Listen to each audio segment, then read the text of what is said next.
Google is about to launch the Pixel 10 Pro Fold with a feature we have never seen on a foldable device, and that's IP68. Now, on previous devices, we have seen dust resistance up to IP48, which is really not that impressive because the 4 and 48 stands for dust resistance up to about 1 millimeter in diameter, which is still fairly large. But at IP68, that means that it's going to be able to be dust resistant against things like sand and actual dust. So it's going to be a lot more durable than some of the other devices on the market, like the new Galaxy Z Fold 7 that was just announced last week. Now, the rest of the specs are pretty much what you would expect from a Pixel 10 Pro Fold. There's not a whole lot of updates here. The cover display is going to grow to about 6.4 inches.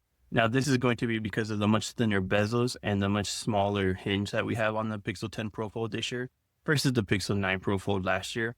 So we don't expect the inner display to actually grow at all. We expect it to stick to 8 inches. The cover display will also get a brightness increase to 3000 nits, which is going to be a 10% brightness increase over last year. And it'll continue to be an LTPO display at 60 Hz to 120 Hz versus 1 Hz to 120 Hz. So it's not quite as efficient as some of the other devices out there, like the Galaxy Z Fold 7, which does do 1 Hz to 120 Hz on both displays. Now, the cameras are pretty much remaining the same this year. We're looking at a 48 megapixel primary sensor, 10.5 megapixel ultra wide, 10.8 megapixel 5x telephoto, and 10 megapixel cameras for both of the selfie cameras. Now, these cameras were pretty decent last year. They weren't the best. And we would have really liked to see that telephoto get improved to maybe a 48 megapixel sensor to align with the rest of the Pro models. But Google does do very cool things with this computational photography, especially on these smaller sensors.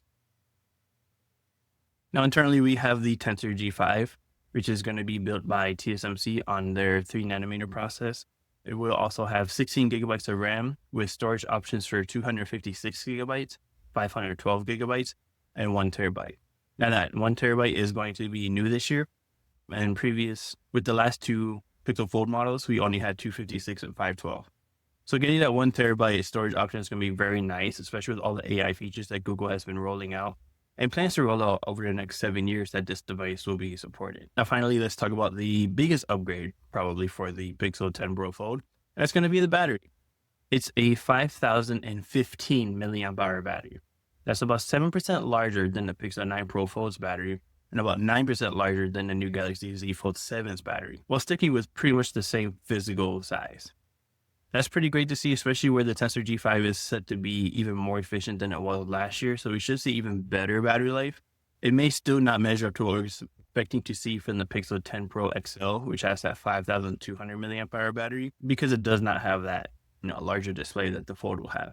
But we should still be able to get through a day, which we can already do with the Pixel 9 Pro Fold, and it'll just get a little bit better. So we expect that these devices, the whole Pixel 10 series, is going to be announced at a Made by Google event on August 20th. Pre-orders, we expect to launch that same right after the event ends, and pre-orders should start shipping out around August 28th.